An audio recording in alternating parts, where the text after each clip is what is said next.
Bismillahirrahmanirrahim. Assalamualaikum semua. Selamat pagi dan salam sejahtera kepada semua yang menyertai program santai bersama penulis novel pada pagi ini. Terima kasih kerana dapat meluangkan masa bersama kami walaupun tuan-puan sibuk dengan rutin harian pada hari ini. Baiklah, terlebih dahulu sebelum saya memperkenalkan panel jemputan kita hari ini, sukacita saya ingin memaklumkan rasa syukur kerana akhirnya program ini dapat dilaksanakan walaupun kita masih dalam fasa ketiga pandemik COVID-19. Namun begitu, saya menyarankan kepada kita semua untuk sentiasa mematuhi dan mengikuti SOP yang telah disediakan oleh kerajaan. Sama-sama kita doakan jumlah COVID-19 ini akan menurun dari angka sifar supaya kita dapat hidup seperti sedia kala ya puan-puan. Okey, sebelum saya memulakan perbualan bersama panel kita, ingin saya nyatakan objektif program ini. Ia adalah untuk memperkenalkan penulis tempatan iaitu anak VAI ya, supaya dikenali bukan sahaja di Bintulu tetapi juga di seluruh Malaysia. Kalau boleh kita nak mereka dikenal di seluruh negara ya. Oleh itu inilah peranan kita. Siapa yang ada kawan-kawan di mana-mana pun berada, sharekan kepada mereka penulis-penulis tempatan kita yang ada sekarang. Di samping itu juga objektif ini adalah mengharapkan pengongsian dalam program ini nanti dapat memberi pendedahan, pengalaman, inspirasi dan eksplorasi untuk mereka yang berminat dalam menghasilkan penulisan karya novel. Bagi yang menyertai bicara santai hari ini ya, kita akan memberi peluang kepada panel untuk menjawab soalan. Boleh Encik Puan Hafifah? Boleh, tak ada masalah. Tapi nanti di hujung rancangan kita nanti. Baiklah, tanpa membuang masa ya Puan Hafifah, saya akan memperkenalkan panel jemputan kita pagi ini dengan dua rangkap pantun ya. Siti Noh Hafifah diberi nama, Temazuki nama penanya, penulis novel bakat terperi, asal Bintulu tempat lahirnya, sindrom dan purnama antara karya, bijak mengatur susun cerita, minat menulis berbagai gaya, novel terbitan pemakin cinta. Okey, Assalamualaikum dan selamat pagi Puan Siti Noh Hafifah. Alhamdulillah. Assalamualaikum warahmatullahi wabarakatuh. Selamat pagi semua. Selamat pagi. Okey, saya bagi pihak Perpustakaan Awam BDA amat berbesar hati dan berasa bangga kerana berpeluang menemu bual anak VAI dalam pengkongsian beliau dalam dunia penulisan novel. Sukacita dimaklumkan ya Puan Siti, ini untuk makluman penonton ya. Sukacita dimaklumkan Puan Siti Noh Hafifah bin Marzuki merupakan salah seorang penulis tempatan Bintulu yang sedang aktif sekarang ya. Yang telah menghasilkan karya novel untuk dibaca orang ramai. Baiklah Puan, terlebih dahulu nak testing ni. Boleh? Sila. Boleh. Nak testing sama ada ni fasih bahasa Bintulu. Okey. Boleh. Nahabernaudu. Alhamdulillah. Zak-zak pagi ya. Alhamdulillah.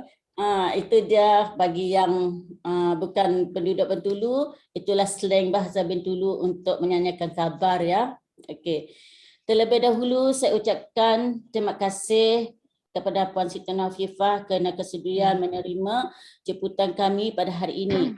Baiklah, untuk memulakan sisi pengenalan kita ya Puan Siti Hafifah, boleh tak kenalkan sedikit latar belakang Puan? Silakan. Okey, sebelum saya mula saya ada serangkap pantun lah. Ya, nak pantun pantun juga. santai-santai je, nak pantun juga. Okey. Ke pasar utama membeli ikan, sedang membeli bertemu lawyer. Terima kasih saya ucapkan. Bah, Luk lalai tebak berlawyer. Boleh. Okey. Boleh perkenalkan latar belakang Puan? Okey. Saya nama sebenar Siti Nur Afifah binti Mazuki, berasal dari Bintulu, Sarawak. Saya sebenarnya mula menulis ni sudah lama, dari sekolah sebenarnya. Tapi kalau daripada segi profesional, sebagai seorang penulis penuh masa, saya bermula daripada tahun 2017. Apabila buku pertama saya diterbitkan pada Oktober 2017, buku berjudul Sindrom. Selepas tu di tahun seterusnya, tahun 2018, saya teruskan dengan antologi Kerajaan Seram Volume 2, dan kemudian sambungan untuk novel Sindrom Purnama. Dan seterusnya tahun 2020 saya sempat terbitkan sebelum kita mengalami MCO, novel bertajuk Vendetta. Dan novel terbaru saya, satu novel distopia, genre distopia yang bertajuk Eva, baru saja dikeluarkan pada tahun ni, bulan Ogos tahun ni. So kepada sesiapa yang masih belum dapatkan, boleh, insyaAllah boleh cuba dapatkan Eva. Ada dekat Shopee. So boleh cuba dapatkan ya. Itu saja. Okey, terima kasih. Itu dia sebab sedikit Sama-sama. yang berkaitan dengan Teh Mazuki tadi ya. Boleh panggil Teh Mazuki ya? Boleh. Senang lagi ya kan? Okey. Apa ni? Diminta semua untuk menyokong novel terbaru Puan Alhamdulillah. Eva. Okey. Terima kasih. Apa ni Teh Mazuki? Ya, saya. Nama tu terlalu unik. Ya? Saya nak tahu kebanyakan macam penulis-penulis kan, selalunya mereka menggunakan nama, kebanyakan dah, tak menggunakan nama asal mereka. Mereka lebih menggunakan nama pena yang Puan Teh Mazuki. Cute je bunyi tu. Seperti contohnya kan Datuk Osman Awang, dia menggunakan nama penanya Tongkat Waran. Betul tak? Tongkat Waran, betul. Kenapa memilih nama Teh Mazuki? Okey. Sebenarnya nama Teh ni adalah nama timbang-timbangan saya dekat dalam keluarga. Jadi kepada yang kawan-kawan, siapa-siapalah yang dekat Bintulu ni memang tahulah nama panggilan saya dekat Bintulu memang Teh.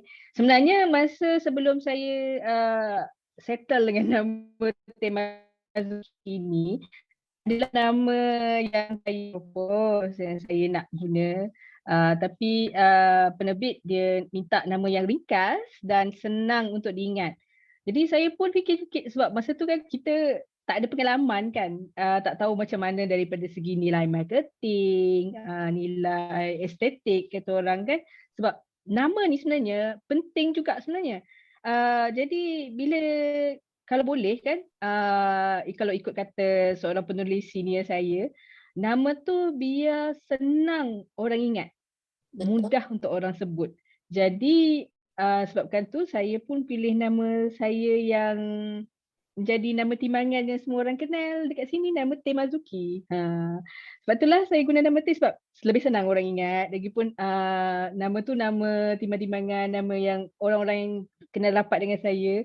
Jadi saya harap bolehlah dengan saya menggunakan nama Teh Mazuki ni, semua orang boleh kenal dengan lebih rapat lagi lah dengan saya. Macam itulah kiranya. Okey, itu dia kisah sebalik nama pena Teh Mazuki. Memang betul nama pena yang pendek kan, mudah untuk diingati dan mudah untuk mencuri pandangan pada para pembeli yang untuk membeli buku di toko-toko buku ya. Senang untuk mereka ingat nama penulis tersebut. Baiklah, seterusnya saya nak tahu juga Teh Mazuki tiba-tiba jadi penulis ya. Betul, tiba-tiba jadi penulis. Terkejut juga anak baik. Ada banyak buku beliau ya.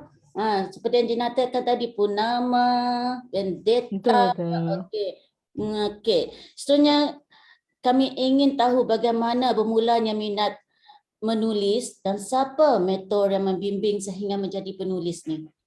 Okey. Sebenarnya saya anggap penulisan fiksyen ni sebagai satu bentuk storytelling. Jadi storytelling tidak terhad kepada penulisan novel semata-mata. Storytelling boleh dalam bentuk penceritaan seperti komik, seperti nyanyian. Jadi saya sebenarnya bermula daripada saya masih kecil. Masa saya masih sekolah rendah, saya sangat suka melukis.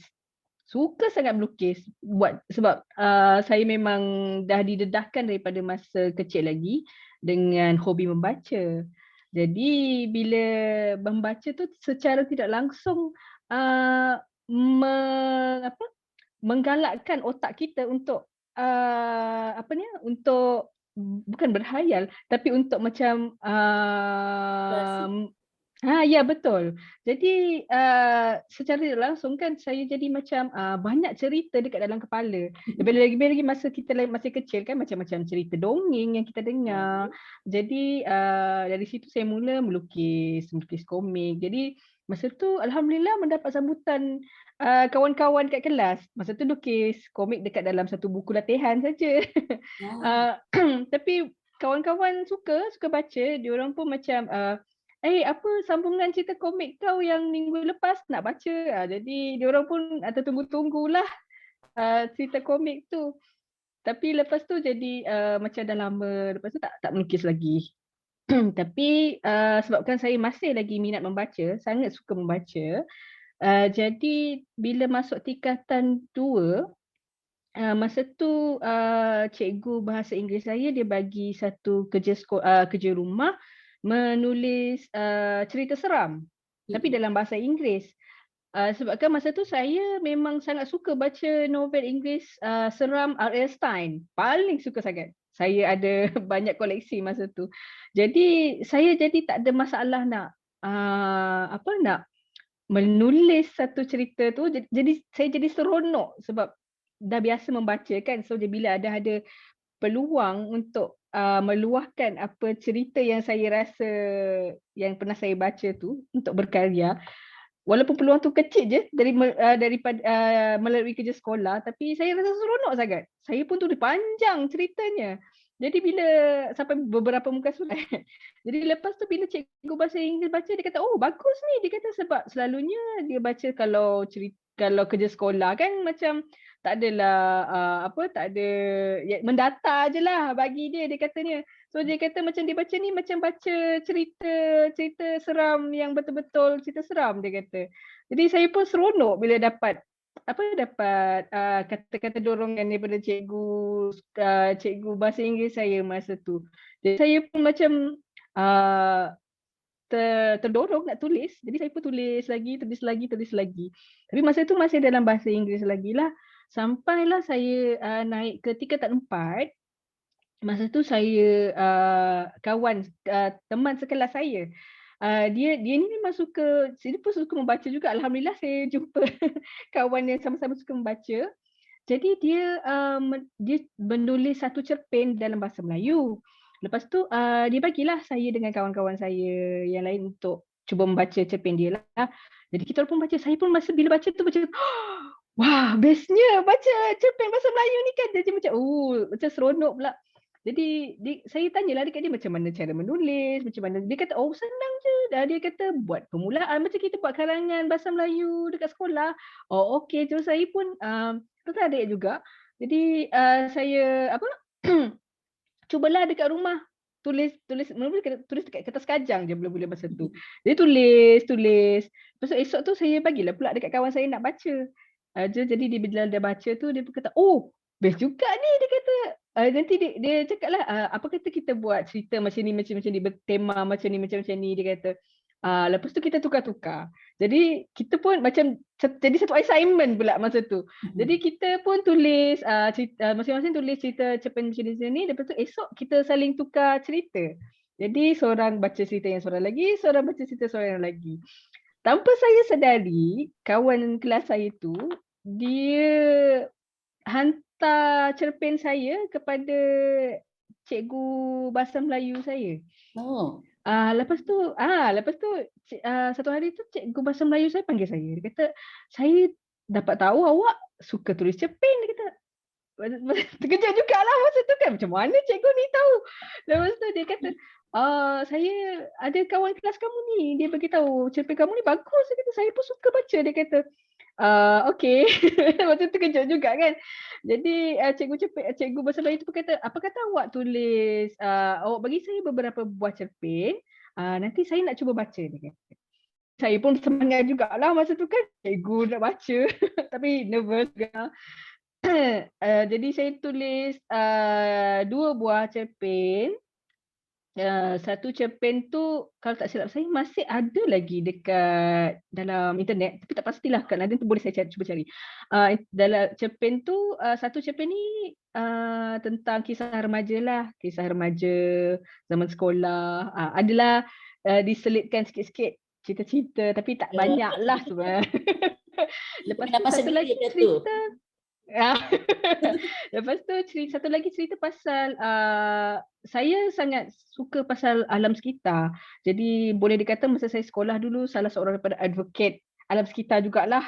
Jadi saya buat satu cerita pasal macam mana bila satu-satu seorang macam kira seorang bukan pelajar, macam seorang bekas pelajar universiti yang sedang berusaha dengan sebaik mungkin untuk memelihara alam sekitar. Dia seorang aktivis hutan simpan. Saya tulis masa tu. Jadi saya terkejut juga. Satu lagi kejutan daripada cikgu saya, bahawa karya yang saya tulis tu diterima masuk disiarkan dalam majalah sekolah. Oh.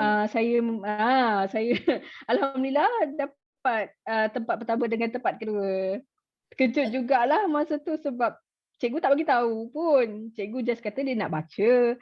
Tapi tahu-tahu lepas tu dia senaraikan dalam tandingan cerpen yang tersiar dalam majalah sekolah, majalah Mansang 2001. Kalau siapa-siapa yang ada ada buku sekolah Mansang tahun 2001 boleh semak, memang ada dekat dalam tu, masih ada lagi. Jadi sejak tu saya memang sangat suka, jadi macam terinspirasi kan daripada dorongan cikgu, daripada dorongan kawan-kawan yang suka membaca. Jadi saya pun jadi terdorong nak menulis. Tapi bila saya sudah masuk college, jadi menulis tu sudah tak ada lagi lah sebab dah sibuk dengan belajar semuanya. Jadi tapi saya masih suka membaca lagi lah, masih suka membaca. Cumanya bila sudah tahun 2015, waktu tu saya baru habis kontrak kerja. Tak tahu lagi nak sambung kerja ke tidak masa tu. Jadi saya pun baru beli laptop.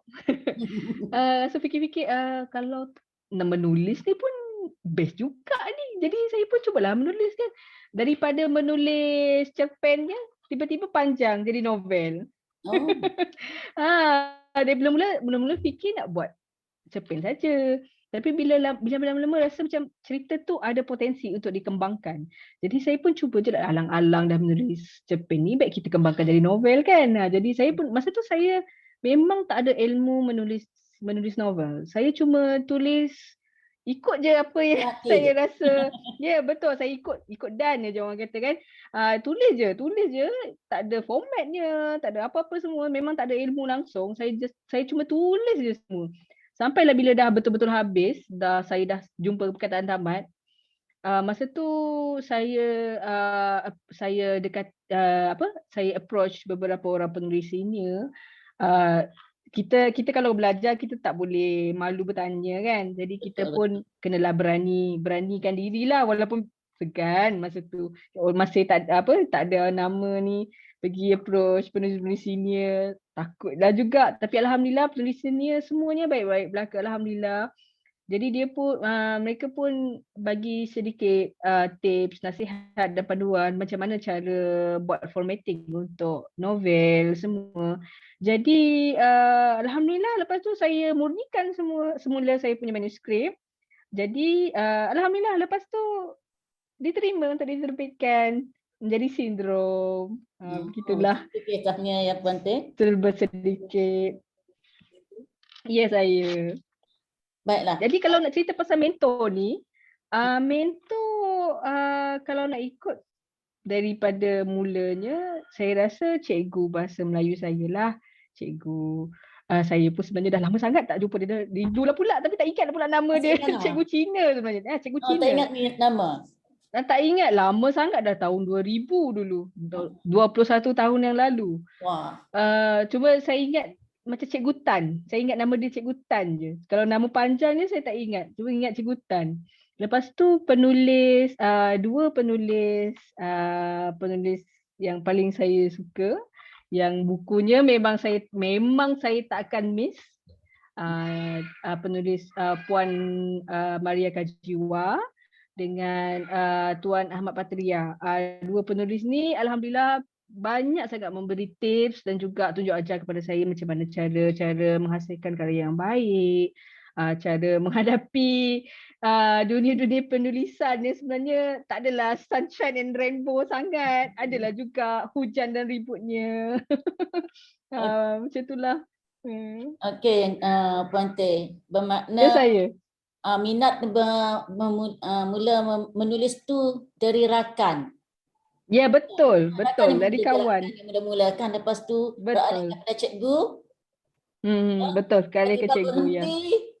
Berhenti kan, lepas tu habis kerja Puan Teh meneruskan lagi penulisan dan bertemu dengan dua idola Teh kan. Betul. Sehingga terhasilnya sindrom. Betul. Jadi sindrom ya Puan. Okey. Ya saya. Tadi Puan Teh ada menceritakan Puan Teh minat kepada genre misteri. Apakah genre kegemaran dalam penulisan karya Puan Teh? Okey. Sebenarnya kan saya kalau secara peribadi saya sangat suka genre thriller dan juga fantasi. Dua genre ni yang paling saya suka. Kalau tengok dekat dalam rak buku saya, memang buku thriller, buku fantasi, buku misteri. Tiga genre tu memang yang paling banyak dekat dalam rak buku saya. Kalau disebutkan buku kegemaran saya, penulis yang saya gemar macam saya cakap tadilah, Ahmad Patria untuk genre fantasi, Maria Kajiwa untuk genre seram dan juga thriller, misteri pun dia ada juga. Sampai itu saya minat juga Ramli Awang Mursyid, Raja Thriller Malaysia. Lepas tu saya juga minat Anwar Darwish, penulis seram Malaysia juga. Tapi kalau kita sebut genre untuk menulis, sebenarnya setiap genre tu dia ada kekuatan sendiri. Ada kekuatan, ada yang pro and cons katanya kan.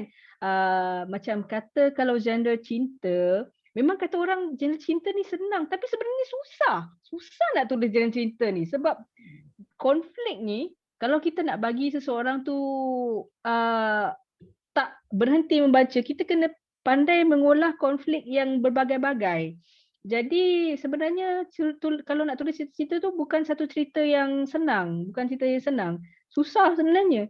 Jadi kalau ikut peribadi saya lah, kalau bagi saya, tak adalah saya nak kata genre thriller tu senang, tapi sebab saya membesar dengan membaca banyak buku thriller dan misteri, jadi bagi saya satu genre yang agak mudah lah untuk saya mengolah ceritanya. Jadi secara peribadi bagi saya genre thriller dan juga fantasi tak adalah senang sangat. Fantasi pun boleh tahan susah juga. Tapi genre thriller lah genre yang paling saya selesa, Dah serasi dengan diri. Ya, betul, yang serasi. Tapi kalau melalui buku sindrom ni, moto fantasi kan? Ya, betul. Fantasi dan ada sedikit elemen cinta di dalamnya. Ya, betul. Okey. Baiklah Puan Teh. Ya, saya. Seterusnya saya akan lebih tertumpu kepada novel pertama Puan Teh, kerana sebelum kita menghuraikan lebih lanjut novel pertama ni, kita akan saksikan dulu komen dan rating pembaca yang diperolehi daripada good readers. Okey, Ponte? Okey. Sila. Okey. Sila. Kebanyakan tahniah awal saya ucapkan Alhamdulillah. kerana kebanyakan rating yang diterima lebih daripada 4 ataupun dalam lingkungan 4 dan 5 bintang. Alhamdulillah. Apabila mereka baca buku novel ni, mereka kata tergantung. Sebab mereka ada rahsiakan Ponte kenapa Betul. ending cerita sendiri ni tergantung kan? Ada, betul. Dia ada Okey. sambungan dia. Ada buku sambungannya. Ya, nanti. Okey. Baiklah, sebelum tu kita akan tayangkan dulu rating dan komen-komen daripada yang telah membaca buku novel Sindrom. Silakan. Sila. Apa? Okey, saya akan baca sedikit daripada komen-komen tersebut ya. Ni sebahagian daripada komen yang saya dapat daripada good readers, iaitu such a nice books to read and enjoy it very much. Daripada Luciana Mamat ya. Ni berkaitan dengan buku novel yang akan saya tanya nanti ya Ponte. Ya, sila. Pada awal ni daripada Amiratul Afidah. Ni bagi yang belum lagi membaca buku novel Sindrom ni, boleh take note lah bagaimana pembaca ni minat membaca. Tiba-tiba ada hati. Bagaimana Puante tackle pembaca ya. Pada awalnya saya tertarik untuk membaca novel ini kerana ilustrasi muka depan novel yang kelihatan misteri gitu-gitu. Okey, kemudian saya pun membaca sinopsis novel. Wow, lagi saya teruja. Nak baca sebab ni kisah time traveler. Betul kan Teh? Betul. Kisah-kisah di luar logik, akal dan selalunya tak pernah mengecewakan. Tahniah Teh, nampaknya komen dan rating daripada pengguna amat positif. Sekali lagi, Alhamdulillah. ucapkan terima kasih. Tahniah. Alhamdulillah, terima kasih. Sekarang saya nak sentuh tentang buku novel pertama Teh, kerana buku ini sangat istimewa buat Teh, betul tak? Betul, sangat istimewa. Sebab dalam tahun berapa? 2017. 2017. Hampir 5 tahun dah kan? Kalau tak silap. Betul. Okey, tapi masih lagi ada second printing copy lagi ke? Masih ada lagi. Sebab masa buku ni diterbitkan dulu, dia di-print oleh penerbitan banyak juga. Kalau tak silap dalam 3,000 naskah. Wow. Jadi masih ada lagi. Okey, tahniah. Okey. Nak tanya, apakah perasaan pertama kali Teh apabila novel Sindrom diterbitkan? Bagaimana perasaan Puan Teh apabila mengetahui buku yang dihasilkan bertahun-tahun, bukannya Teh? Bukannya sekejap kan? Mengambil masa yang berapa hari untuk menyiapkan novel ni? Tiba-tiba okey. Setahun lebih lah. Setahun dekat 2 tahun juga. Menghasilkan kos tebal ni, berapa muka surat ni? Cuba saya lihat. 281 muka surat. Okey. Teh, apa perasaan Teh tadi? Apabila buku pertama Sindrom ni diterbitkan? Masa mula-mula saya, semasa saya menghantar manuskrip kepada Dear Novel, iaitu rumah penerbitan saya sekarang, masa tu saya masih tunggu jawapan daripada editor. Lepas saya hantar, dah dapat jawapan. Alhamdulillah, saya dapat jawapan tak lama sangat, dalam durasi 2 bulan jugalah. Saya mendapat khabar, mula-mula saya dapat tahu daripada editor, dia suka cerita ni, tapi katanya panjang sangat. Panjang sangat. Jadi masa saya mula-mula tulis tu, jumlah patah perkataan 116,000 patah perkataan. Jadi limit untuk penerbitan Dear Novel cuma 50,000 sahaja. Jadi katanya saya perlu, kalau saya berminat lagi lah untuk menghantar kepada penerbitan ni, saya perlu kecilkan lagi lah volume cerita saya. Jadi saya pun terpaksalah korbankan beberapa bab yang saya rasa agak melewah. Jadi alhamdulillah jadilah terbitlah buku ni. Tapi sebelum tu kan, sebelum saya masih tak terima lagi lah berita sama ada cerita saya ni betul-betul diterima ke tidak. Bila manuskrip dah betul-betul dimurnikan, semua cerita dah betul-betul padat ikut kemahuan editor. Jadi editor pun beritahu, okey, kami dah bersetuju nak terbitkan novel Puan Teh sekian hari bulan. Jadi nanti kami akan hantar surat. So, jadi bila dapat telefon tu saya rasa, ya Allah, rasa macam sekejap, betul ke ni? Macam tu kan rasa, ya seronok sangat. Lepas tu bila satu hari tu dapat tag di Facebook daripada penerbitan, cover buku. Masa tu saya ingat lagi awal bulan 10 saya di tag oleh rumah penerbitan sindrom. Masa tu macam rasa macam tak percaya. Seronok sangat masa gitu. Ya, tengok puan-puan daripada remake muka, ekspresi muka Puan Tia tadi, kita betul-betul tahu berapa dia begitu gembira dengan hasil pengeluaran pertama beliau. Tak sangka Puan Tia kan. Gembira sangat.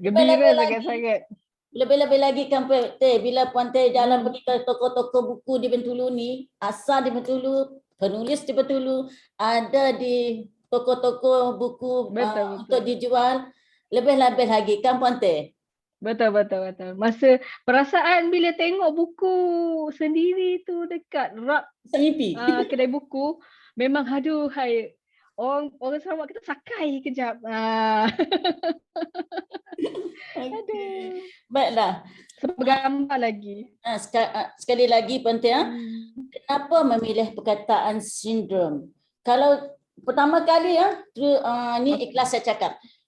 Bila saya melihat ni, baca tajuk dia sindrom, cerita ni mesti pasal psycho. Pernah tak tengok cerita movie yang putih kan, Hotel?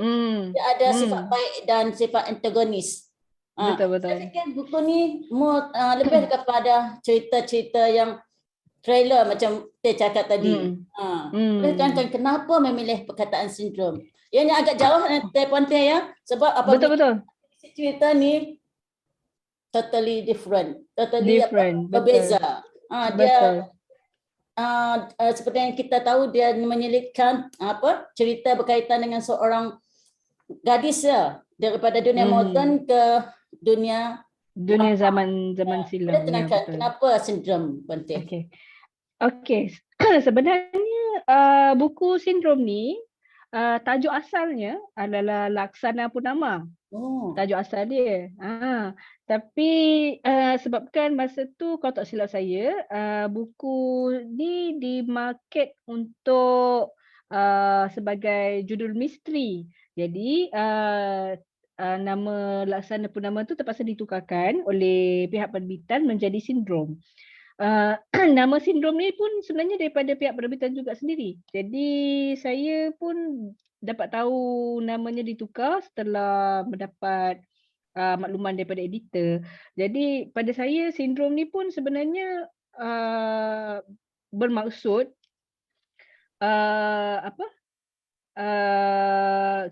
macam dalam cerita ni kan Afifah dia mengalami satu penyakit kronik. Jadi dalam masa yang sama, dalam masa dia menerima penyakit kronik dia ada tanda-tanda macam ada berjumpa dengan seseorang, berjumpa macam-macam, tapi dia rasa macam mula-mula dia rasa macam berhalusinasi. Tapi bila dah lama-lama tu baru dia tahu tanda-tanda tu ada kaitan dengan nanti spoiler pula kan. Baca ya. Ya, betul. Sebab tu bagi saya sindrom tu sebenarnya dia merujuk kepada tanda-tanda awal pada protagonis, apa yang dia rasa, apa semua yang berkaitan dengan cerita di dalamnya. So itulah sebenarnya. Cuma cover sindrom ni pada saya dia mungkin memang nampak macam psycho thriller. Kalau siapa-siapa tengok sekali imbas, mungkin akan fikir cerita ni mungkin cerita seram ke? Tapi sebenarnya bukan cerita seram. Ini mungkin pada saya mungkin dia melambangkan kesedihan dan juga kecelaruan Afifah semasa menghadapi masalah dia dalam hidup dan juga kecelaruan dia dalam dunia, dia berada dalam dua dunia. Realiti ke atau tak kan? Ya, betul. Dia sama dalam realiti ke ataupun dunia mimpi, dia pun tak tahu. Jadi itulah, itu yang digambarkan dalam cover novel ni. Dan juga nama sindrom. Sebenarnya Okey. sebagai tanda-tanda. Betul. Okey. Ni lagi Puan Teh. Ya saya. Jalan yang menarik siapa nak tahu Hmm. cerita pasal sindrom ni, sampai saya korek juga, ada yang memberi 3 bintang sebab tak puas hati cerita ni tergantung. Kalau nak tahu betul-betul, baca cerita ni dan sambung dengan cerita novel satu lagi, Purnama. Apabila menyebut Purnama ni, saya terdengar lagu Siti Nurhaliza pula. Gitu. Baru di sini adalah penamat sebuah cerita, tapi tak boleh beritahu happy ending atau sad ending ataupun ada kesinambungan cerita seterusnya kan, Puan Siti?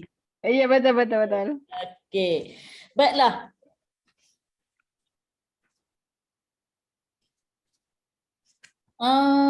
Puan Teh, Ya untuk saya. mengenalkan lagi ni buku sindrom ni, boleh tak cerita sedikit berkenaan dengan cerita sindrom ni? Reviewkan sedikit cerita sindrom ni kepada orang penonton-penonton yang belum tahu lagi, yang belum lagi membeli, yang belum lagi membaca buku ni. Dipersilakan. Boleh. Buku sindrom ni dia mengisahkan tentang seorang gadis yang bernama Afifah. Afifah ni seorang doktor yang memang sangat berdedikasi dengan kerja dia. Dia tak pernah kenal erti lelah pun. Tak pernah mengeluh, tak pernah apa semua, dan dia seorang doktor yang sangat prihatin dengan masalah pesakit-pesakit dia. Tak sekadar masalah penyakit tu sendiri, tapi dalam masalah macam masalah pribadi, kadang-kadang ada pesakit yang ada masalah ekonomi, dia pun tolong. Jadi Afifah ni dalam orang kata 1 dalam 1000 lah, seorang doktor yang memang bukan saja menyelamatkan pesakit dia, tetapi juga menyelamatkan kehidupan pesakit-pesakit dia juga. Jadi Afifah ni dia tak sedar sebenarnya dia ada satu sakit kronik.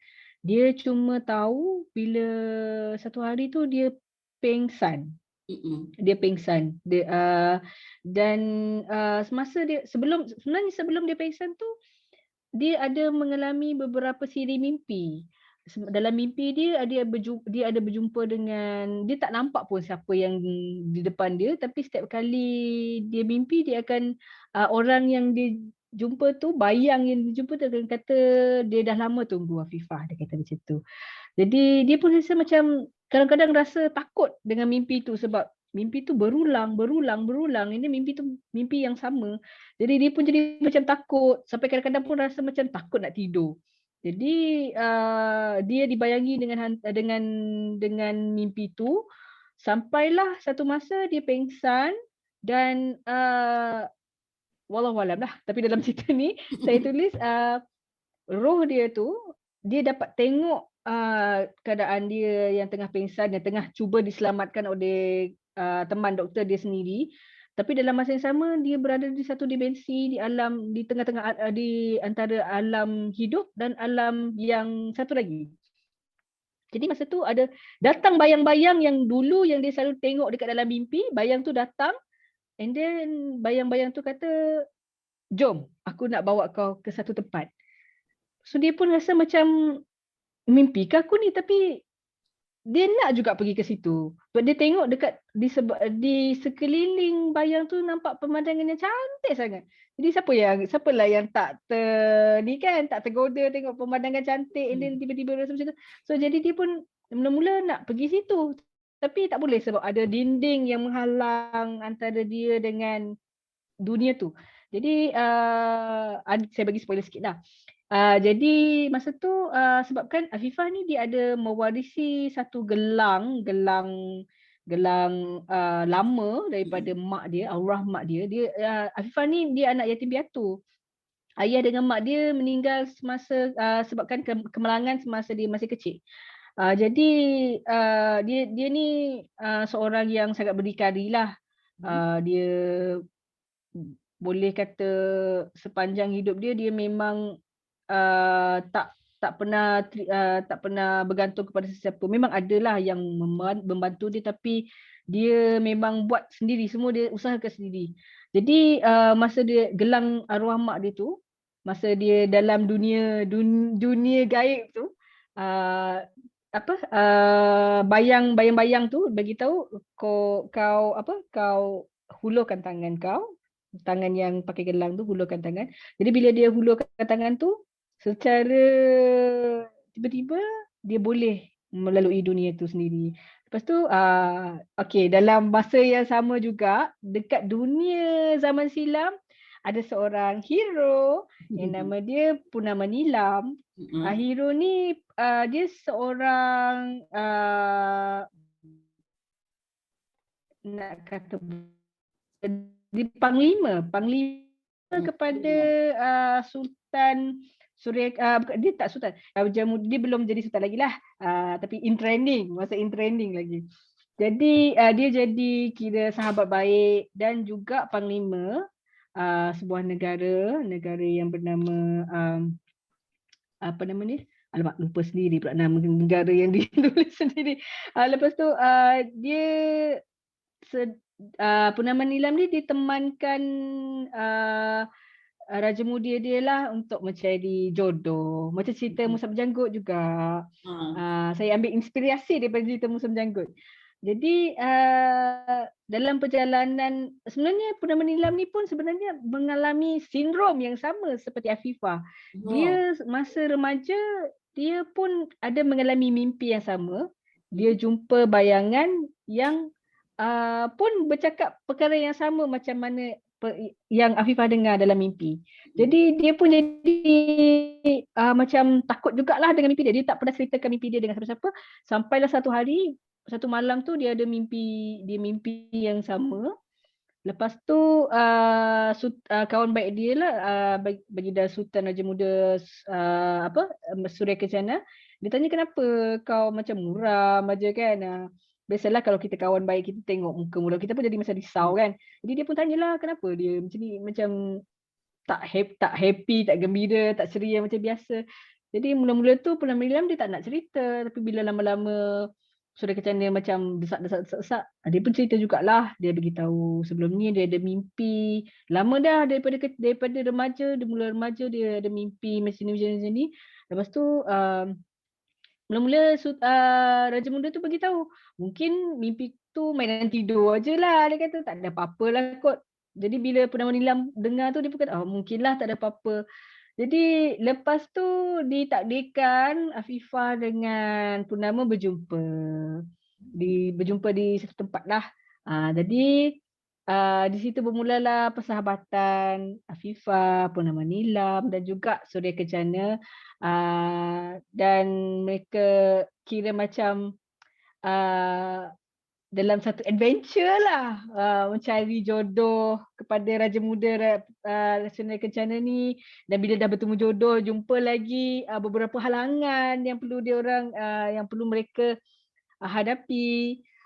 Sambil-sambil tu juga adalah macam timbul perasaan suka antara satu sama lain, tapi bila suka tu tapi malu-malu nak bagi tahu. Macam tu. Suka tapi malu. Macam itulah ceritanya. Itulah sedikit cerita tentang sindrom. Kalau nak tahu lebih lanjut lagi, boleh dapatkan buku ni di mana Puan Teh? Boleh sekarang kalau tak silap ada dekat Shopee, RM10 saja. Sekarang RM10 dekat Shopee. Betul. Okey, di perpustakaan pun dah ada. Okey, semua perpustakaan Bintulu dah ada koleksi buku ni. Siapa yang rasa nak baca boleh datang ke perpustakaan juga. Kalau nak memiliki buku ini secara koleksi peribadi hasil daripada penulisan anak bayi, boleh belikan juga. Okey. Baiklah, masih lagi dalam menyentuh tentang novel sindrom ni Puan Siti, Puan Ya Teh. saya. Ya saya. Saya amat tertarik dengan cover cover novel ni. Okey. Siapakah yang bertanggungjawab? Fikir mula-mula ni tuan punya diri yang punya novel ni yang semua melengkapi semua tajuk, cover. Siapa yang bertanggungjawab dalam penghasilan konsep tersebut dan kenapa konsep tersebut diguna-pakaikan untuk novel? Okey.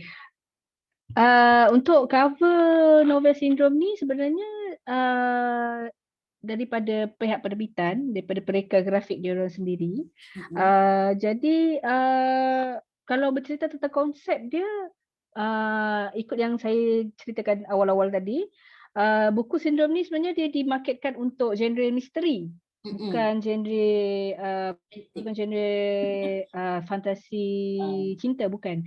Dia dimarketkan untuk genre misteri. Jadi mungkin pada masa tu penerbitan dia hendak menarik pembaca thriller. Sebab masa tu kalau tak silap saya genre seram sangat tinggi permintaan. Jadi mereka memarketkan cerita saya ni sebagai salah satu dalam genre misteri. Jadi sebab itulah cover yang agak seram juga walaupun cerita dia bukan cerita seram. Tapi bagi saya berjaya jugalah untuk menarik pembaca bila dia tengok pun macam kenapa muka tu macam seram je menakutkan.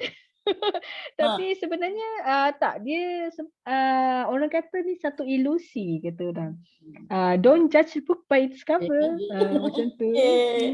Okey, Puan Teh. Ni ada juga menyentuh pasal cover ni. Okey. Mula-mula takut juga nak beli, dia cakap. Selalu dapat komen macam tu. Sebab dia ingatkan cerita seram. Betul kan? Betul. Seram atau misteri. Betul. Bukan. Okey. Bukan. Dari situ bagaimana teknik untuk menarik minat seseorang menyentuh buku kita, nak baca buku kita, nak beli buku novel kita, bermula daripada page depan. Barulah kita akan memasuki alam buku tersebut. Betul tak, Puan Teh? Betul sangat. Baiklah, kita akan lanjutkan lagi soalan. Okey, dalam penulisan ni bukannya senang, Puan Teh. Semua orang nak saya pun ada idea, saya pun nak jadi penulis. Okey? Kira mereka fikir terlalu senang dan mudah, tapi tidak semudah yang dikata, tak mudah yang dipikir, betul tak? Betul. Dalam dunia penulisan, boleh tak kongsikan pengalaman pahit dan manis sepanjang menjadi penulis? Kita mulakan dengan kenangan pengalaman pahit dululah, kemudian baru pengalaman manis untuk bangkit lagi mood. Okey, silakan. Okey. Kalau bercerita tentang pengalaman pahit sepanjang menulis, saya rasa setakat ni lah. Setakat sepanjang saya dalam hampir 5 tahun menulis, saya rasa salah satu pengalaman pahit yang saya terima adalah bila saya mengalami burnout, kepenatan yang melampau. Sebab bila kita sudah terbiasa melakukan sesuatu perkara tu tanpa berhenti, kita memang orang kata all out semua buat kerja tu. Bila kita dah tak ada, orang kata tak ada rehat, tak ada apa, sebab kita terlalu passionate dengan kita punya minat. Jadi kita pun jadi macam tak perlu lah rehat macam ni, nak habiskan novel ni, nak habiskan cerita. Saya pernah buat macam tu. Jadi bila satu hari tu bila saya dah terkena fasa burnout tu, Allah, memang satu perkataan pun tak keluar. Bila dah penat sangat, memang tak boleh menulis langsung, memang blank. Jadi saya rasa macam Allah, macam mana ni? Sebab masa tu deadline tinggal 2 bulan. Tapi saya tak boleh menulis ni. Macam mana ni? Macam mana? Okey, jadi memang saya dinasihatkan oleh editor supaya berehat dulu. Rehat, bertenang, pergi ambil angin dulu. Tapi masa tu masih MCO, jadi tak boleh ambil angin. Jadi duduk kat rumah, tengok movie ke, baca buku ke. Tapi yang penting jangan fikir pasal menulis. Jangan sentuh laptop. Kalau nak tengok sentuh laptop pun, tengok movie je dia kata. Jangan sebab tapi bila kita ni kan, bila dah terbiasa menulis, jadi otak kita sentiasa berfikir. Okey. Betul. Sentiasa macam-macam. Jadi nak tutup orang kata otak penulis tu susah sangat. Jadi bila dah lama-lama tu jadi saya pun sebab jadi stres, benda tu akan mencetuskan stres sebab kita dah jadi nak menulis tapi tak boleh menulis. Jadi stres lah di situ. Jadi depresi semua tu. Jadi lama-lama bila dah rasa okey kalau tak boleh menulis, okey stop. Jangan fikir, pergi rehat, tidur ke, pergi apa-apa buat perkara-perkara lain yang tak ada kaitan dengan menulis langsung. Jangan sentuh hal menulis. Itu salah satu daripada pengalaman pahit lah. Satu lagi rasanya pengalaman pahit pun sama juga berkaitan dengan penulisan. Bila saya bukan setakat burn out lah, ada salah satunya saya tak boleh menulis langsung. Saya masa tu sedang mengejar deadline juga. Tapi dalam masa yang sama sebab genre tu genre yang cukup susah bagi saya untuk menulis dan deadline yang diberi juga agak pendek. Jadi saya jadi tergesa-gesa nak menulis. Jadi perasaan suka tu dah hilang. Perasaan teruja nak siapkan cerita tu dah jadi hilang. Yang diganti dengan perasaan terpaksa nak habiskan, cepat-cepat nak habiskan sebab kita kerja deadline kan. Jadi cerita tu pun jadi macam kita tulis macam setakat nak habiskan cepat je. Jadi tu salah satu pengalaman pahit lah bagi saya sebab Tak ada kepuasan dah mati. ya betul, tak ada kepuasan dekat situ. Tapi alhamdulillah selepas tu saya belajarlah. Sebab saya ni pun masih perlu belajar, banyak perlu belajar lagi. Belajar untuk menguruskan masa, satu yang paling penting sebenarnya. Jadi sebenarnya tak adalah banyak sangat pengalaman pahit sebenarnya. Kita balik tarik mood Puan okay. untuk pengalaman manis pula. Okey, pengalaman manis.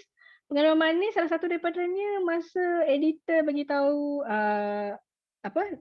novel pertama saya yang sulung tu diterbitkan, tu antara pengalaman yang paling saya tak dapat lupakan.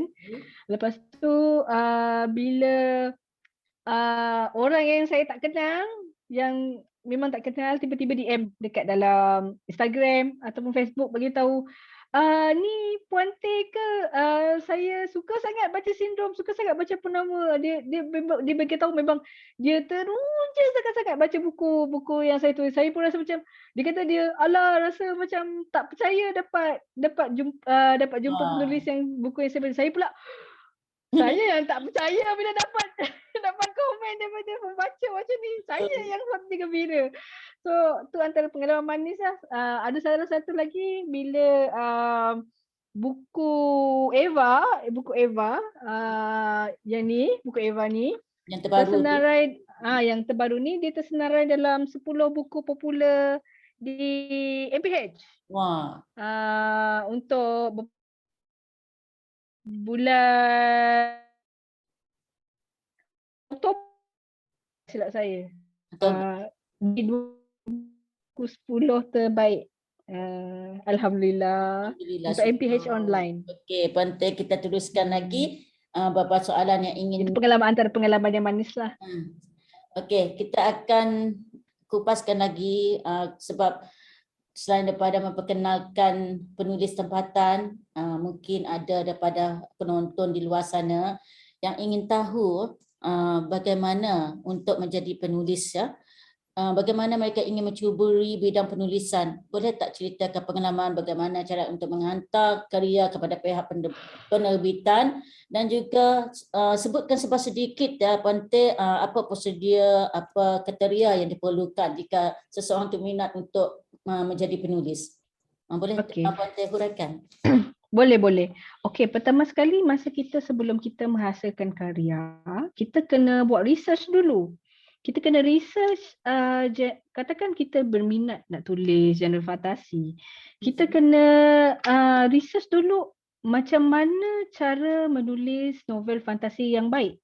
Sebab novel fantasi dia berbeza dengan novel cinta, berbeza dengan novel thriller. Daripada segi tata cara pembuatan, tata cara penulisan, cara watak, cara plot, semua berbeza. Jadi kalau katakanlah kan kita menulis novel fantasi tadi, dia perlu ada world building, perlu ada kita buat novel fantasi ni dia ada dunia sendiri. Dia tidak berada dalam dunia yang macam katakan kita macam katakan kita buat novel cinta ataupun novel thriller, kita masih dalam dunia realiti kita sekarang ni. Cuma yalah ada fictionnya. Tapi kalau dunia fantasi, kita mereka sebuah dunia sendiri, dunia yang berbeza dengan dunia yang kita tengah duduk sekarang ni. Jadi kita kena research macam mana cara-cara world building, cara-cara kadang-kadang dalam dunia tu pun dia ada budaya sendiri. Jadi kita kena perlu buat banyak research. Di samping research untuk novel, kita juga perlu research untuk genre kita yang kita tulis tu. Berapa ramai yang masih suka membaca genre tu? Cukupkah cakupan pembacanya? And then rumah penerbitan yang kita bakal kita hantar manuskrip tu, dia masih terima ke tak? Manuskrip macam kata kita menulis genre thriller, kita nak hantar pergi rumah penerbitan sekian-sekian. Tapi kita mesti research dulu sama ada rumah penerbitan tu masih menerima genre thriller ataupun tidak. Sebab kadang-kadang rumah penerbitan, sesetengah rumah penerbitan dia tidak menerima genre misteri ataupun genre thriller. Dia cuma menghasilkan genre cinta saja. Jadi kita pun kena buat research tu juga. Jadi itu perkara pertama, buat research. Okey, bila kita dah dapat semua macam resources, semua barang-barang perkara-perkara yang dah kita dah buat rangka apa benda semua tu, dah buat kerangka untuk cerita. Jadi second step adalah first draft. First draft ni maksud dia kita tulis semua cerita daripada ikut kerangka lah. Kita buat kerangka dulu kan sebelum kita menulis. Kita tulis je semua cerita ikut apa yang kita dah plan semua. Tulis saja. Memang tata bahasa dan ejaan memang penting, tapi kadang-kadang kalau kita terlalu memikirkan kesempurnaan ayat tu, jadi kita pun jadi penulisan kita jadi tersekat, jadi terbejat. Kita pun jadi pun stuck kat situ. Jadi macam tu yang salah satu sebab writer's block kata orang. Sebab kita terlalu pentingkan perfection. Jadi yang mengikut pengalaman saya lah, first draft ni tulis saja apa-apa semua yang tapi kalau boleh janganlah langgar tata bahasa tu kan. Tapi kalau untuk first draft ni tulis saja. Nanti kita akan murnikan balik, akan kita edit balik lah dalam proses editing. Jadi bila dah habis, dah jumpa perkataan penamat, manuskrip tu akan melalui proses pemeraman. Ini kalau ikut saya lah. Saya akan bila dah habis menulis, dah tamat, dah jumpa penulis tamat, saya akan ketepikan dulu. Manuskrip saya tak akan baca, saya biar je dulu. Biarlah saya cuti dulu 2 bulan ke lepas tu bila dah habis 2 bulan baru saya buka balik manuskrip untuk fasa editing. Okey, fasa editing ni dia merangkumi beberapa stage jugalah. Selain daripada kita mula baca sendiri, kita tengok balik mana kalau ada plot hole, ada mana-mana kelompangan dekat mana-mana plot yang kita tulis, ataupun kesalahan tata bahasa ataupun typo, semua tu kita perlu semak juga. Kita tak boleh hantar macam tu saja kepada penerbitan. Sebab nanti pun akan jadi alasan untuk penerbitan tolak manuskrip kita sebab terlalu banyak typo ataupun kesalahan tata bahasa. Jadi sebab itu kita perlu sebelum kita hantar kita perlu edit sendiri juga. sebab kadang-kadang kan kita penulis pun kadang-kadang kita tak nampak sangat lah kesalahan kita sebab kita dah terbiasa sangat baca kita punya tulisan kan, jadi pun kadang-kadang buatnya baca macam tu. Jadi kita boleh minta bantuan daripada 3. Satu proofreader, beta reader dan critic partner. Okey, kalau proofreader ni dia lebih kepada profesional. Proofreader ni selalunya berbayar lah. Selalunya daripada orang-orang yang ada menawarkan khidmat proofreading untuk baca manuskrip. Dia selalunya proofreadernya dia lebih kepada melihat kesalahan tata bahasa. So jadi dia baca kitab manuskrip, dia akan kenal pasti kalau mana-mana tempat yang ada banyak yang ada kesalahan tata bahasa, dia akan beritahu dekat sini ada salah ni, ayat ni tak boleh buat macam ni, dia akan beritahu lah. Tapi selalunya proofreader ni berbayar. Okey, satu lagi beta reader. Beta reader ni selalunya beta reader ni selalunya sukarela lah. Kita kalau untuk macam penulis-penulis mula, kalau bolehlah minta macam kawan-kawan kan. Boleh tak kau tolong bacakan buku cerita aku ni? Kau bagi komen lah kalau ada apa yang kau rasa tak ngam ke, orang kata kan ada part-part yang macam kenapa cerita kau ni lewah sangat, banyak sangat berjela-jela tapi poinnya tak ada. Itu yang perlu kita dapat daripada feedback macam tu yang perlu kita dapat. Beta reader ni selalunya dia bukan daripada orang yang berpengalaman, tapi dia lebih kepada orang yang suka membaca. Sebab macam penulis, dia suka minta tolong pembaca-pembaca dia lah untuk jadi beta reader dia. Jadi beta reader ni dia akan bagi feedback dari segi sama ada cerita tu menarik ataupun tidak. Itu orang yang tu sebagai wakil lah Puan Teh. Iya, betul. Betul. And then satu lagi adalah critic partner. Critic partner ni kalau macam untuk penulis, dia boleh minta seorang penulis lain untuk cuba baca cerita dia and then bagi tahu daripada segi teknikal. Kalau critic partner lebih kepada teknikal penulisan. Kalau kata macam penulisan dia ada terlalu banyak orang kata berjela kan, panjang tapi tak ada isi kata orang. Jadi seorang penulis dia dapat mengenal pasti benda tu. And then katakan ataupun penulisan dia terlalu banyak plot hole. Plot hole ni maksud dia kelompangan plot. Dia macam plot tu tak jadilah. Masa itulah lebih kurang ceritanya. Jadi seorang critic partner atau penulis ni dia akan dapat mengenal pasti kesalahan-kesalahan macam itu. Jadi kalau katalah seorang penulis pemula yang baru-baru mula nak menulis, kalau katakan perlukan khidmat nasihat, boleh je mesej siapa-siapa penulis yang ada, tak perlu takut, insya-Allah mereka semua baik-baik. Tanya tapi kena minta elok-elok lah. jangan kasar-kasar sangat. Boleh tak puan, tuan minta tolong baca sikit saya punya novel ni, nak minta tolong bagi pandangan macam tu. InsyaAllah semua boleh tolong. Alhamdulillah. So lepas proses editing, bila kita manuskrip sudah dimurnikan, sudah dipastikan semuanya dah betul-betul sedia, barulah kita hantar kepada penerbitan. Okey, untuk hantar kepada penerbitan ni kita tak boleh hantar macam tu saja, tak boleh. Penerbitan ni perlu dihantar disertakan dengan email secara formal. Itu satu. Kopi manuskrip kita dalam bentuk format words. Formatnya kalau itu kena ikut dalam rumah penerbitan jugalah. Kadang-kadang rumah penerbitan dia prefer font Times Roman, size 12, langkau 1.5 ataupun 2 langkau. Lepas tu selepas manuskrip yang sudah diformat dalam words, satu lagi adalah surat akuan. Surat akuan ni kita boleh Google lah dekat dalam Google. Banyak sebenarnya surat akuan. Surat akuan ni penting untuk kita untuk penerbitan tahu bahawa karya kita tu adalah karya asal yang kita tulis tidak dicedok daripada mana-mana buku, memang hasil karya kita sendiri. Jadi itu fungsi surat akuan. Lepas tu satu lagi adalah hipnosis penuh novel. Jadi selepas kita selesai menulis novel kita tu, kita perlu hantar hipnosis.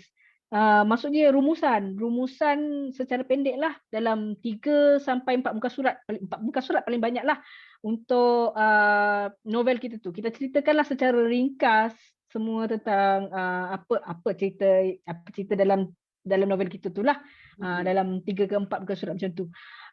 So lepas tu kita dah hantar, kita tunggulah balasan daripada penerbitan. Selalunya kalau bernasib baik, kita dapat jawapan dalam 2 atau 3 bulan selepas tu. Tapi kalau macam penerbitan yang besar sikit, dia orang ada in-house writer sendiri kan, jadi mungkin ambil masa sedikit lah, mungkin dalam 6 bulan atau paling lama 1 tahun, sebab mereka ada schedule, dah ada jadual sendiri untuk penerbitan sendiri kan. Jadi bila ada penulis baru nak masuk, mereka terpaksa tunggu sekejap lah, in waiting, kata orang, waiting list, sementara tunggu.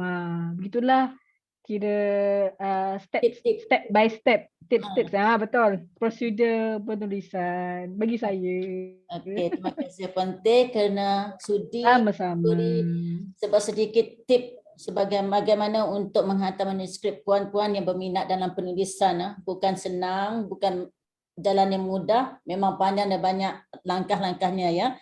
Baiklah Puan Teh, sebelum kita beralih kepada soalan terakhir, satu saja soalan yang perlu saya nak tanya. Apakah perancangan pada perancangan kerja kreatif pada masa hadapan bersaing dengan sekarang zaman online, kita terpaksa hidup dalam dunia multimedia ya. Bagaimana Puan Teh, perancangan Puan Teh menghadapi situasi ini? Dan ada satu lagi saya nak tanya, Puan Teh merupakan ibu kepada 3 cahaya mata yang comel ya. Ada tak perancangan untuk membuat menerbitkan buku kanak-kanak? Di sini ada 2 soalan. Okey. Perancangan saya. Okey, insya-Allah saya sebenarnya merancang nak menulis dalam macam-macam genre. Saya nak cuba semua genre yang ada. Itu perancangan saya. So setakat ni saya dah menulis romance sikit romance, sikit fantasi romance. Lepas tu saya dah menulis crime thriller, Vendetta. Vendetta ni crime thriller. Dia penyiasatan. Sekejap Vendetta. Vendetta ni dia lebih kepada penyiasatan. So kepada sesiapa yang suka macam ala-ala CSI macam tu, Vendetta. Ni sebenarnya daripada minat saya dengan genre thriller jugalah, crime thriller. Saya memang suka sangat crime thriller. CSI tu memang favourite sangatlah. Jadi ni kira percubaan pertama saya untuk genre thriller. Lepas tu saya nak cuba juga dalam dystopian thriller. Dystopian thriller ni Eva.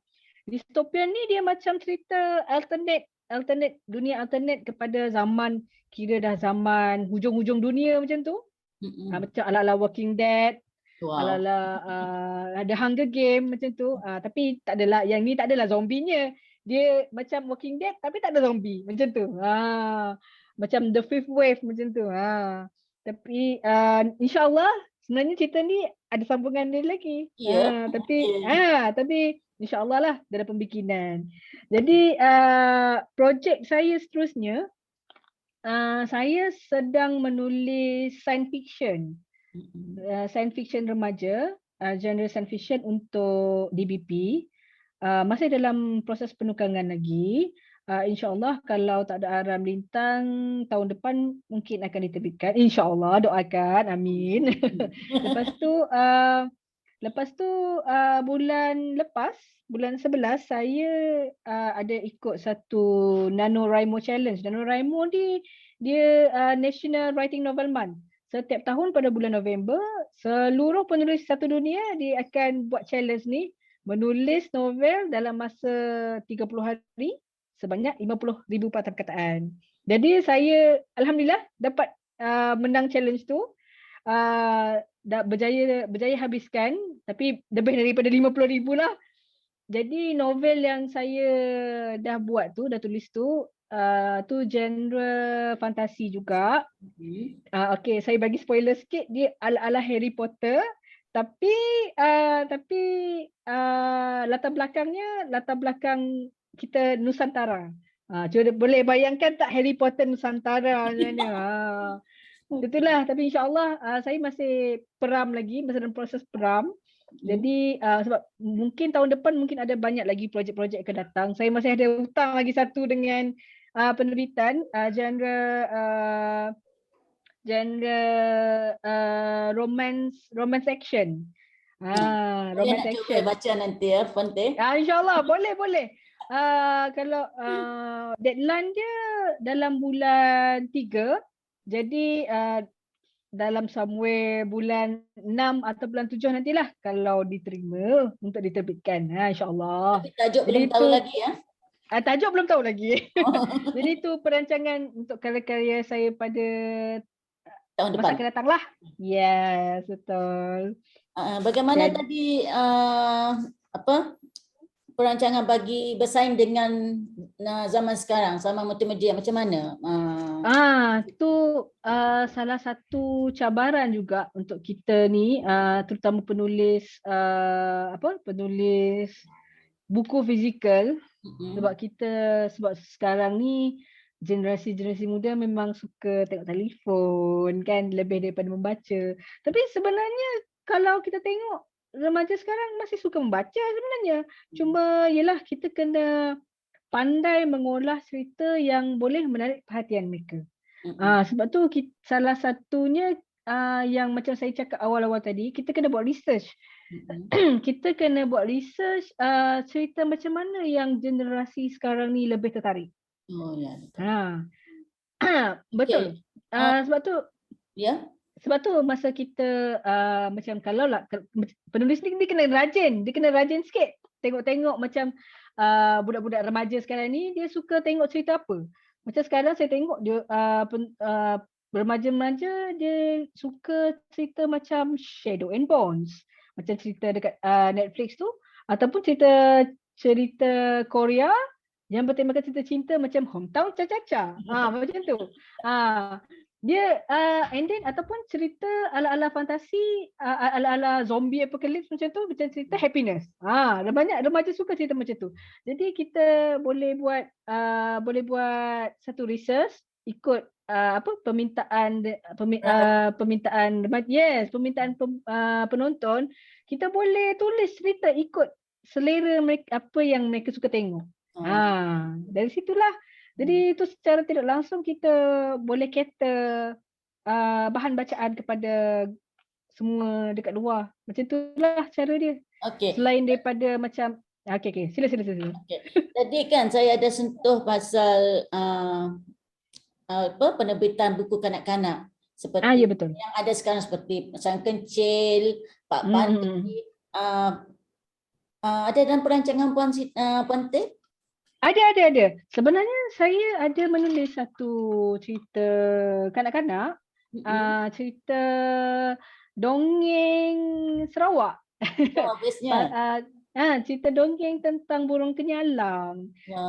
Sebab kita di Sarawak ni ada kekurangan cerita-cerita legenda kanak-kanak untuk Sarawak. Betul. Sebab selalunya kalau kita dekat Sarawak ni selalu kalau tak Puteri Santubong, Bujang Senang kan. Dua tu je lah yang kita tahu. Tapi sebenarnya banyak sangat. Cuma kita tak tahu aje.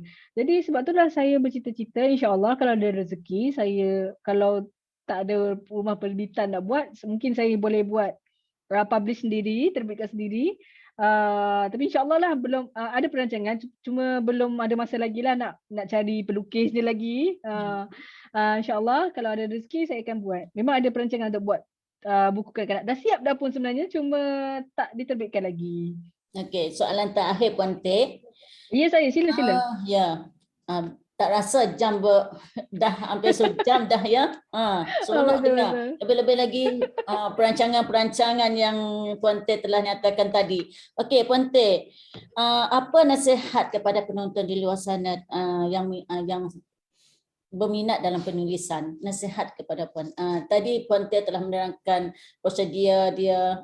Sekarang saya nak Puan Teh nasihatkan apa nasihat kepada penonton-penonton yang dan harapan Puan Teh terhadap bidang penulisan di masa hadapan. Okey. Kepada sesiapa yang berminat hendak menulis novel, pada saya macam saya cakapkan tadi, kena rajin buat research. Lepas tu satu perkara yang saya rasa tak semua orang cerita. Memanglah dalam bidang apa-apa bidang sekalipun banyak orang akan cerita pasal benda-benda yang seronok saja kan. Tapi tak ramai yang cerita perkara-perkara yang tak begitu seronok dalam bidang penulisan. Contohnya macam royalty seperti itu. Kadang-kadang macam sambutan buku kita tak seperti yang kita jangkakan. Sebab kadang-kadang buku kita tak sampai kepada pembaca. Contoh macam tahun lepas kan kita masih dalam MCO. Jadi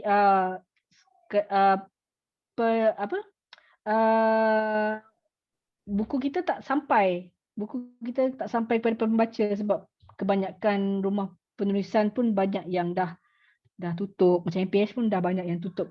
Jadi tu pun kadang-kadang jadi sesuatu yang melemahkan semangat jugalah sebenarnya. Jadi pada saya, kepada sesiapa yang hendak cuba menceburi dalam bidang ini, perlukan perseverance, perlukan kesungguhan.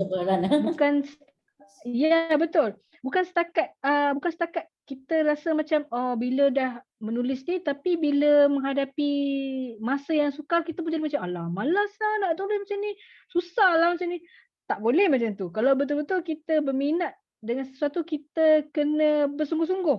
Kita kena kita kena hadapi benda yang susah tu. Contoh macam saya tadi kan, saya menghadapi burnout, kepenatan yang melampau. Jadi kalau ikut saya, kalau ikutkan rasa penat tu, memang saya malas lah nak menulis lagi, dah penat sangat dah tak boleh menulis dah. Tapi saya betul-betul suka sangat dengan bidang ni. Saya cuba juga, saya tulis walaupun cuma 1 ayat saja sehari, tak apa, tulis juga. Tu salah satu cabaran jugalah. Jadi kita kena orang kata kena ada perseverance, kena ada kekuatan, kena sabar. Kadang-kadang ada yang bila kita menulis cerita tu, ada yang suka baca cerita kita, ada yang tak suka, sebab kita tak boleh nak paksa orang suka dengan cerita kita. Sebab macam makanan kan, macam durian. Macam durian, tak semua orang suka durian. Betul. Ada yang tak suka durian. Tanyalah, ada kawan saya ada yang tak suka durian. Kita sedap, rugilah kau tak suka durian kan. Betul, ada orang ni, aku dah memang dah tak suka durian, kau nak buat macam mana kan. Dah cakap durian belacan pun ada orang yang tak makan. Belacan. Betul. Sebab tu kita bila sebagai penulis, bila kita menerima kritikan, kita kena berlapang dada. Kita tak boleh nak kalau orang bagi rating 1 pun, kita tak boleh melompat. Kita apa hal kau bagi rating 1 ni? Lampau je tu kan, mengamuk kat dalam Facebook lah kita. Komen macam ni sebenarnya tak boleh sebenarnya. Sebab pembaca ataupun yang bakal membaca novel kita pun dia hati. Jadi bila kita tengok penulis ni emosinya, takutlah nak beli buku dia. Kira macam tak boleh lah macam tu. Jadi kita kena belajar berlapang dada, menerima kritikan. Katakan kalau orang bagi tahu buku kau tak best, buku kau macam ni. Alah, idea kau klise macam tu kan. Tapi tak apa, itu pandangan orang terhadap buku kita. Macam saya cakap tadi kan, durian. Ada juga yang tak suka, kita kata sedap durian ni macam ni. Ada juga yang tak sedap lah rasa macam ni. Macam tu. Jadi setiap orang ada sebab buku ni nilai kreatif ni adalah satu nilai yang subjektif. Kita tak boleh nak letakkan nilai tu pada dasar atas apa yang kita rasa saja. Ada orang suka cerita cinta, ada orang yang tak berapa suka cerita cinta. Ada orang suka cerita klise macam Mega Holding macam tu, ada orang suka cerita macam tu, ada orang yang tak suka. Dia juga punya Mega Holding Jadi kita tak boleh menghukum. Jadi kalau kita jadi penulis, macam saya cakap tadi, kena berlapang dada lah, menerima kata yang ada dapat 1 rating ke, dapat 2 rating ke, macam tu. Saya pun pernah juga dapat kritikan daripada pembaca yang bagi tahu novel saya tak tak apa tak ikut standard yang macam dia rasa lah. Tapi bagi saya tu satu kritikan yang membina bagi saya. Satu pandangan yang boleh memangkin semangat saya untuk membuat yang lebih baik. Anggap macam tu je. Jadi sebagai seorang penulis, jadi perlu pelapun dada lah. Menulis sentiasa bersedia menerima kritikan. Tu salah satu daripadanya. Okey, berdasarkan penerangan Puan Teh tadi, sama ada komen yang kita dapat, penulis dapat tu negatif ke positif ke, itu adalah pemakin semangat untuk kita memperbaiki kelemahan kita. Kalau semua puji-puji, kita tak sedar apa kesilapan kita. Betul tak Puan Teh? Betul tu. Baiklah Puan Teh. Sekali lagi nampaknya masa amat mencuburi kita ya, tapi masih lagi ya, sabar dulu sebab kita ada soalan daripada penonton. Ya, boleh. Boleh jawab kita. Okey, boleh. Sekali lagi terima kasih Puan Teh ataupun Puan Siti Nur Hafifah, yang dikenali dengan nama pena Teh Mazuki, atas kesediaan diundang dalam program Bicara Santai bersama penulis novel oleh Perpustakaan Awam BDA. Ini harapan kami daripada pihak perpustakaan ya, supaya kita dapat lagi bekerjasama dalam bidang penulisan, tapi dalam segmen lain lah. InsyaAllah. Boleh. Saya berbesar hati. Okey. Baiklah, ada beberapa soalan yang dikemukakan melalui chat tadi semasa kita berbual. Okey. Silakan. Ada yang setengah soalan yang ditanya ni dah Puan Teh jawab, terangkan tadilah. Boleh Puan Teh kongsikan sedikit mengenai idea, perancangan serta impian yang ingin dicapai Puan dalam kerjaya penulisan karya ini? Tadi dah Puan Teh sebutkan kan? Jadi sebab sedikit sebaringkaslah untuk penanya Hawit P30 ni. Okey, terima kasih kerana memberi soalan ni kepada Puan Teh. Okey, dia tanya tadi Puan Teh, saya ulang lagi ya. Boleh Puan Teh kongsikan sedikit mengenai idea, perancangan serta impian yang ingin dicapai Puan dalam karya penulisan karya ini? Okey, secara ringkas, saya berharap saya dapat menulis dalam semua genre penulisan yang ada. Saya teringin hendak menjadi seorang penulis yang versatile, seperti Ramli Awam Mursyid, seperti Merdeka Jiwa. Mereka boleh menulis dalam macam-macam genre penulisan. Jadi saya mahu menjadi seorang penulis yang tidak terkekang dalam satu genre saja. Saya mahu cuba menulis dalam semua genre penulisan. Jadi itu antara impian saya lah. Salah satu lagi impian saya mahu salah satu karya saya diterjemah ke dalam bahasa Inggeris dan melangkau ke pasaran luar. Itu salah satu daripada impian saya lah. Kalau perancangan seperti yang saya cakap tadi, sekarang ni masih dalam penulisan merangka cerita, dalam proses menulis sci-fi, science fiction remaja untuk projek DBP. InsyaAllah kalau tak ada halangan, tahun depan dah boleh diterbitkan. InsyaAllah. Itu perancangan saya lah. Amin. Yang kedua, Puan Teh, sila. ada perancangan untuk jangka pendek, jangka panjang, novel yang dikarang akan didramakan. Diadaptasi. Okey. Khalid Albert, dia sudah jauh imagination-nya dengan novel T ni. Masyarakat. Okey. Soalan susah tu sebenarnya. Sebenarnya untuk sesuatu novel tu diadaptasi bukan terpulang kepada penulis sebenarnya. Dia terpulang kepada produksi drama, sama ada novel kita tu cukup menarik ke tak untuk mereka adaptasikan jadi drama. Setakat ni saya belum menerima mana-mana tawaran lagi. Minta doakan insya-Allah, minta adalah penerbitan mana-mana ke yang sudi, melibatkan mengadaptasi cerita saya mana-manalah, sama ada sindrom ke, purnama ke, vendetta ke. Kalau vendetta alhamdulillah manalah tahu dapat berlakon dekat Bintulu sebab latar belakang ni dekat Bintulu. Jadi Ya. manalah tahu kalau ada penerbit yang sudi nak mengangkat Bintulu ke mata Malaysia macam tu kan. Melalui novel Bolehlah. kan. Ha. Macam tu. Jadi setakat ni belum ada terima apa-apa tawaran lagi lah. InsyaAllah kalau ada yang sudi, minta minta doakan kalau ada yang sudi. InsyaAllah saya terima je. Kalau ada tu depan TV kita duduk ya, ramai-ramai. Ya. Okey, soalan yang ketiga ni pun telah Puan Teh huraikan tadi, tapi bagilah sedikit untuk beliau faham lagi. Mungkin beliau terlepas tadi pada penerangan Puan Teh tadi. Apakah kriteria yang perlu dipatuhi oleh para penulis yang berminat dalam bidang penulisan buku? Secara ringkas, Puan Teh. Okey, kalau kriteria, nak dikatakan kriteria ni kena dia tak ada kriteria yang fix pada saya. Dia bergantung kepada rumah penerbitan yang hendak kita hantar manuskrip tu. Jadi setiap rumah penerbitan dia ada kriteria-kriteria yang berbeza. Jadi sebab itulah saya kata sebelum kita menghasilkan novel, kita kena buat research terlebih dahulu. Jadi kita kena tengok rumah penerbitan mana yang bersesuaian dengan karya yang bakal kita tulis. Sebagai contoh, kalau kita hendak menulis genre fantasi, kita boleh kaji rumah penerbitan seperti Mahakarya, salah satu daripada rumah penerbitan yang ada yang menerbitkan buku-buku fantasi, buku-buku thriller dan juga buku-buku seram.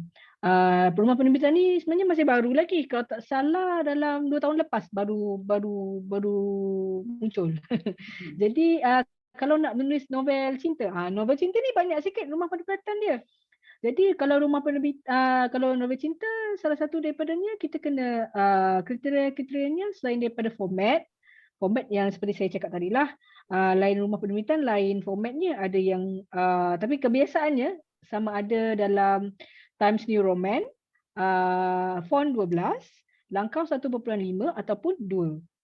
Tu kebiasaannya lah kalau ikut formatting untuk words. Selain daripada tu kriteria-kriterianya kalau ikut rumah penerbitan, salah satu daripadanya ceritanya kalau ikut rumah penerbitan saya lah, di novel tak boleh cerita dia tak boleh ada unsur-unsur yang menyinggung mana-mana pihak lah. Contohnya macam ada unsur politik, perkauman macam tu. Boleh kalau kita nak tulis macam sesuatu yang ada diversity dalam novel kita pasal perkauman, tapi jangan sampai menampakkan sesuatu yang boleh menyinggung kaum tersebut. Faham tak? Boleh. Jadi kita kena berhati-hatilah. Kalau katalah kita nak sangat menulis cerita pasal tu, boleh, tapi kita kena tulis dalam alternate world. Maksud dia bukan dalam dunia macam kita dalam Malaysia macam tu, tak boleh. Kita kena tulis dalam katakan kita bagilah nama negara fantasi macam tu lah, macam negara Putra apa ke macam tu. Boleh kita tulis dalam. Ya, kalau kita betul-betul kalau betul kita nak tulis sesuatu yang menjurus ke arah politik ke apa ke, boleh, tapi kena tengoklah rumah penerbitan tu terima atau tidak. Macam tu. Tu antara kriteria-kriterianya jugalah. Okey, terima kasih Puan Teh. Ada dua lagi. Okey, soalan yang keempat ini. Boleh share ni agak personal lah. Boleh share income dalam bidang penulisan? Amboi. Apa dia? Boleh sharekan income dalam bidang penulisan?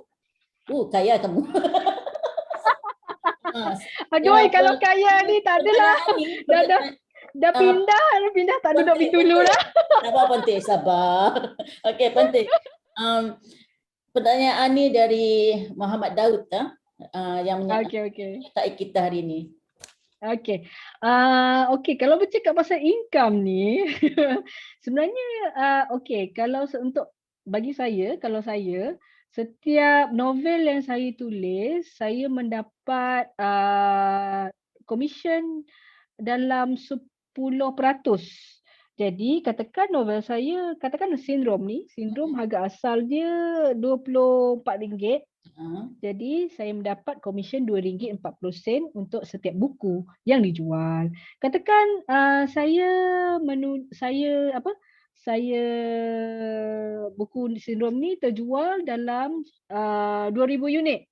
Jadi boleh darablah 2,000 darab dengan 2.4. Jadi itulah pendapatan saya. Macam Semoga tu. semoga yang bertanya Menjawablah. Mungkin beliau ada minat untuk menulis ya. Ponte? Boleh. Yang itu kalau menulis di bawah penerbitan. Kalau dalam self publishing lain pula. Self publishing kita terbit sendiri, suar terbit. Suar terbit ni sebenarnya banyak kerja lagi lah. Dari segi penerbitan, semua kita memang buat sendiri. Tapi dari segi pulangan buku sangat banyak. Kita memang 100% semua tu memang daripada kita sendiri. Jadi kalau katalah tak ada rezeki nak terbit di bawah penerbitan, boleh cuba suar terbit lah. Tapi suar terbit ni pun banyak juga pro and cons-nya. Kalau pro memanglah kita dapat semua pulangan tu pada diri kita sendiri. Kalau daripada cons-nya, kita memang semua benda kita kena buat sendiri. Daripada segi cetakan, reka bentuk novel, semua memang kita kena buat sendiri. Bajet pun kita sendiri. Yes, betul. Bos semua kita sendiri. Okey, Puante, kita balik kepada soalan yang seterusnya. Soalan ni pun tadi dah Puante jawab cerita ataupun maklum kepada pengguna, iaitu berapa lama Puante ambil masa nak siapkan novel daripada Syamsuriani Abdul Talib. Okey. Berapa lama durasi penulisan sesebuah novel ni berbeza ikut genre. Ikut genre dan juga ikut pengalaman. Okey, semasa saya menulis Sindrom, saya mengambil masa dalam masa 1.5 tahun, dekat 2 tahun juga untuk menulis, sebab masa tu antara sebabnya saya mula menulis tahun 2015. Oktober 2015. Tapi sebabkan 2016 tu saya bekerja semula, jadi kekangan masa tu, saya mengalami kekangan masa lah. Masa untuk menulis tu jadi tak banyak. Jadi saya terpaksa menulis waktu weekend je, waktu cuti je. Jadi makan masa sedikit lah untuk siap. Jadi secara average je lah. Secara average, kalau bagi saya, pengalaman saya, kalau menulis satu-satu novel, sebab saya sekarang ni ikut rumah penerbitan dia novel, limit had jumlah patah perkataan selalunya dalam 50 sampai 55 patah perkataan. Jadi 50 hingga 55,000 patah perkataan. Jadi durasi menulis, kalau macam saya dah biasa menulis dalam masa 2 bulan. Kalau untuk first draft ni, maksudnya macam saya cakap tadi, saya tulis je semua, tak ada baca balik. Kalau masa 2 bulan. And then untuk proses pemeraman, editing, kalau ikut kira-kira semua sekali dalam masa 4 atau 5 bulan lah untuk satu buku. Itu dia. Supaya semoga jawapan tadi dapat menjawab soalan yang ditanyakan tadi kan. Soalan terakhir ni. Sila. Muzuki. Bagaimanakah cara untuk melahirkan lebih ramai generasi muda untuk bergiat dalam bidang penulisan, dan bagaimana cara untuk mereka salurkan karya mereka? Kalau salurkan karya mereka ni tadi kita dah nyatakan tadi kan, Puante? Ya, betul. Kita sebutkan bagaimana cara untuk melahirkan, kita ambil soalan untuk ni lah. Bagaimana cara untuk melahirkan lebih ramai generasi muda untuk bergiat dalam bidang penulisan. Dari HWP 30 lagi rajin dia menanya soalan. Terima kasih ya. Okey. Sebenarnya untuk menggalakkan seseorang tu menulis, pada saya mulanya daripada membaca. Kalau seorang tu menulis, setiap penulis yang saya kenal memang mula daripada minat membaca. Jadi untuk kita memupuk penulisan, kita juga kena memupuk semangat membaca. Jadi selain daripada membaca, kita boleh menggalakkan, macam katakan kalau tuan yang menanya ni seorang cikgu, seorang guru. Jadi kalau katalah kan tuan ada nampak daripada dalam ramai-ramai anak murid tu ada seorang dua tu yang boleh menulis, yang nampak dah bakat dia di situ. Jadi buat macam yang cikgu bahasa Melayu saya buat dulu. Dia galakkan anak murid dia menulis. Kau buat je lagi, buat lagi. Jadi dia salah satu lagi yang cikgu saya buat, dia hantar karya saya masuk dalam pertandingan anjuran Azam. Angkatan Zaman Mansang. Masa tu anjuran bank juga bersama dengan Afin Bank kalau tak silap saya. Alhamdulillah menang walaupun sagu hati tapi Dapat membakar RM200. semangat. Dapat RM200 masa tu. Jadi salah satu saya rasa daripada guru-guru juga. Guru-guru pun boleh jadi pembangkit semangat untuk anak-anak murid mahu menceburkan diri dalam penulisan. Galakkan daripada guru-guru, galakkan daripada kawan-kawan. Jadi kalau kita nampak kawan-kawan kita yang ada sedikit bakat dalam menulis, tak perlulah dia menulis dalam bentuk novel ke apa. Kalau nampak macam dia tulis dekat dalam Facebook pun, status Facebook, kadang-kadang ada orang ni dia kreatif sangat tulis dekat dalam Facebook tu. Status Facebook dia pun kreatif juga. So bila kita tengok dia pandai mengarang status Facebook tu, kita boleh bagi galakkan dia dekat situ. Aku tengok kau ni ada bakat lah menulis kat sini, tengok. Apa kata kau cuba tulis cerita, kongsikan untuk kita dekat dalam Facebook dibaca. Itu pun salah satu daripada cara untuk memangkin semangat orang-orang dekat luar sana untuk menceburkan diri dalam bidang penulisan juga melalui dorongan. Jadi kalau kita nampak macam ada orang yang ada potensi, kita bagi galakkan dekat dia. Jadi insya-Allah, sebab tak ada siapa dekat dalam dunia ni yang tak suka dipuji. Betul tak?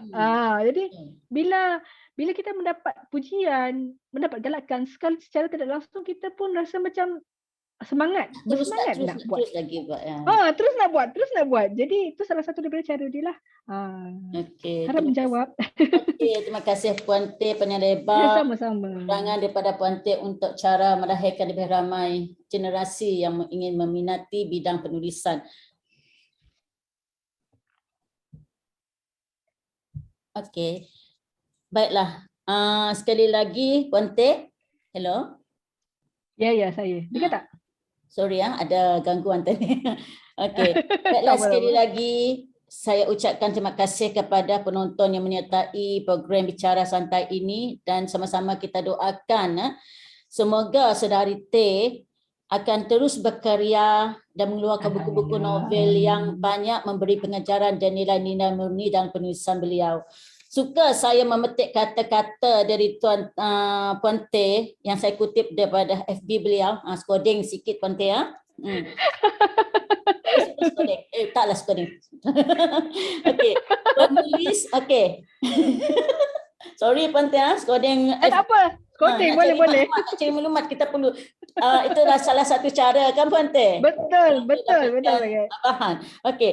Penulis hanya memulakan perjalanan sebuah buku.